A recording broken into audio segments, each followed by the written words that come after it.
Download करें जनमत Haryana app. BJP का एमएलए आज क्या करोगे तुम उसके साथ?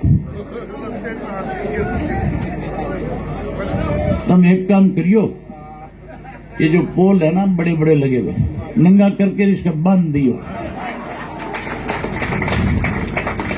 कर दोगे इस काम में? और 31 तारीख अपने जहन में रखे और अपने लठ तैयार रखे। 31 तारीख को एक साथ इनकी ढुकाई करने का मौका मिलने वाला है। और हम ये कहते हैं मत करो रद्द, करो तुम विरोध प्रदर्शन, तुम्हें तुम्हारी औकात बताएंगे और हमारे में ताकत क्या है वो बताएंगे कि इस आंदोलन की ताकत क्या है, किसान की ताकत क्या है, हरियाणा के नौजवान की ताकत क्या है। ये भी धनखड़ को हमारी खुली चेतावनी है, हरियाणा की सरकार को खुली चेतावनी है।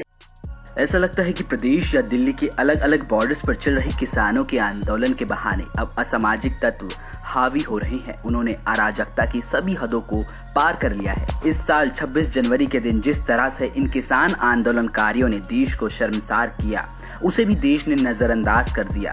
इन सब के बावजूद किसान की आड़ में गुंडागर्दी करने वाले ये अराजक तत्व अपनी हरकतों से बाज नहीं आ रहे हैं और कुछ राजनेता उसमें घी डालने का काम कर रहे हैं। फिलहाल इनके इन गुंडा तंत्र के आगे प्रशासन बेबस नजर आ रहा है। दरअसल कुछ नेता तो अपनी बंजर हो चुकी सियासी जमीन को किसान आंदोलन के बहाने सींचना चाहते हैं, तो दूसरी तरफ रवि आजाद और गुरनाम सिंह चड़ूनी जैसे लोग इस आंदोलन की धारा पर सवार होकर अपना सियासी मुकाम बनाना चाहते हैं। चड़ूनी तो पहले ही कांग्रेस से 10 करोड़ रुपए लेकर सरकार को अस्थिर करने का आरोप झेल रहे हैं। 28 जनवरी को पंजाब के मलोट में वहां की आबोहर विधानसभा सीट से विधायक अरुण नारंग की जो इन अराजक तत्वों द्वारा लिंचिंग की गई, इसे भारतीय लोकतंत्र का सबसे शर्मनाक पल ना कहा जाए तो क्या कहा जाए।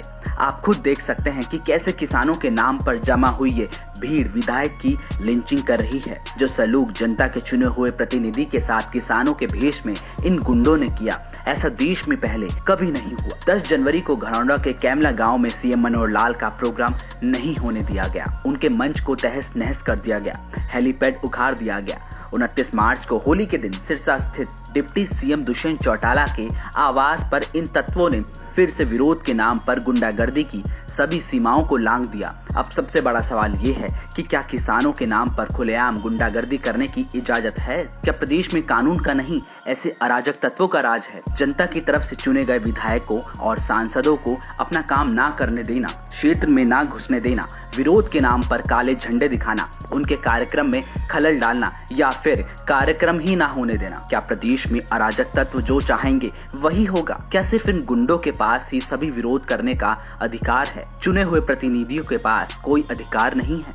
आखिर कब तक सरकार और प्रशासन इन किसानों के भेष में गुंडों के आगे तमाशबीन बना रहेगा? क्या खुले सांड की तरह ये लोग अपनी मनमर्जी चलाते रहेंगे? किसान आंदोलन की आड़ में तैयार हुए इन अराजक तत्वों का राजनेता भी पर्दे के पीछे से इस्तेमाल करने से पीछे नहीं हट रहे हैं। वो इनको ऐसा करने के लिए उकसा भी रही हैं। उन नेताओं में अभय चौटाला इन दिनों सबसे आगे दिखाई दे रहे हैं। ऐसे तत्वों के जरिए अभय अपनी बंजर हो चुकी राजनीतिक जमीन को हरा भरा करने का ख्वाब देख रहे हैं। उन्हें लगता है कि इसके जरिए वो खोया हुआ अपना पुराना वोट बैंक हासिल कर लेंगे। फिलहाल प्रदेश में गेहूं की फसल पककर तैयार हो चुकी है। 1 अप्रैल से सरकार एमएसपी गेहूं की खरीद भी करने जा रही है। सरसों की फसल की तो खरीद भी शुरू हो चुकी है। प्रदेश का ज्यादातर किसान या तो अपनी गेहूं की फसल बेचने की तैयारी में है या फिर वो मंडी में अपनी सरसों की फसल बेच रहा है। इन किसानों का ऐसे तत्वों से कोई लेना देना नहीं, वो शांति प्रिय हैं। ऐसे किसानों को पहली कैटेगरी में रखा जा सकता है। दूसरी तरफ वो किसान हैं जो भले ही विपक्षी दलों या फिर किसान नेताओं के बहकावे में आकर आंदोलन में शामिल हो गया हो, लेकिन वो शांतिपूर्वक तरीके से धरने पे बैठा है और ऐसा लोकतांत्रिक तरीके से विरोध कर रहा है। ऐसे किसानों को दूसरी कैटेगरी में रखा जा सकता है। लेकिन तीसरी कैटेगरी असामाजिक तत्वों की है जो चंद नेताओं के पैरोल पर काम कर रहे हैं। 28 मार्च यानी शनिवार को सीएम मनोहर लाल की केंद्रीय गृह मंत्री अमित शाह के साथ मुलाकात हुई थी, जिसमें किसानों के नाम पर बढ़ रहे अराजक तत्वों के मामले पर चर्चा की गई। मलोट में बीजेपी विधायक की जो लिंचिंग हुई उस पर भी बातचीत हुई, जिसके बाद अमित शाह ने कहा कि जो किसान इन दिनों अपनी फसल बेचने की तैयारी में हैं, उनका एक एक दाना एमएसपी पर लिया जाए। धान और गेहूं के अलावा ऐसी 6 फसलों पर भी एमएसपी दी जाए जिन्हें कांग्रेस की सरकारें नहीं दे रही हैं। जो किसान शांतिपूर्वक अपना विरोध कर रहे हैं वो उनका अधिकार है और उन्हें ऐसा करने से ना रोका जाए। लेकिन किसान के के नाम पर जो अराजकता की जा रही है उस पर चुप ना बैठा जाए और ऐसे तत्वों से सख्ती से निपटा जाए। अमित शाह से इजाजत मिलने के बाद अब सरकार अलग अलग वक्त पर अलग अलग तरह से एक्शन लेने की तैयारी कर रही है। डिप्टी सीएम दुष्यंत चौटाला ने भी सख्ती के संकेत दे दिए हैं। हर एक नागरिक का अधिकार है और इसीलिए आज हजारों की संख्या में किसान हमारे बॉर्डर पर है। मगर अगर तो ये तनावपूर्ण हरकत करेगा तो जरूर उसके विरुद्ध सख्ती से सरकार करेगी। ये तो दर्शाता है कि ये आंदोलन अब किसानों का आंदोलन नहीं रहा। जिस तरह से घटनाक्रम पिछले 1 महीने का रहा है, ये घटनाक्रम तो अब राजनीतिक रूप ले गया। अब तो किसान सभा की जगह राजनीतिक पार्टियों की सभा होने लगी। वैसे भी कैमला गांव की घटना के बाद इन अराजक तत्वों के हौसले काफी बढ़ गए थे। तब सीएम ने कहा था कि वो प्रदेश का माहौल खराब नहीं होने देना चाहते, इसलिए वो उनके खिलाफ कोई कार्रवाई नहीं करेंगे। लेकिन अब ऐसा लगता है कि सरकार को समझ में आ गया है कि पानी अब सिर के ऊपर से गुजर चुका है, तभी उसने एक्शन लेने का मन बना लिया है। सरकार की इस प्लानिंग का किसान नेताओं को भी एहसास हो गया है, उन्हें भी अपनी सुताई का डर लगने लगा है। तभी किसान नेता गुरनाम सिंह चड़ूनी को 31 मार्च को होने वाले बीजेपी के प्रदर्शन का विरोध न करने की आंदोलनकारी किसानों को हिदायत देनी पड़ रही है कि अगर वो प्रदर्शन करते हैं 31 तारीख को तो हम उनको रोकने के लिए ना जाएं। वो प्रदर्शन करते हैं तो उनको करने दें।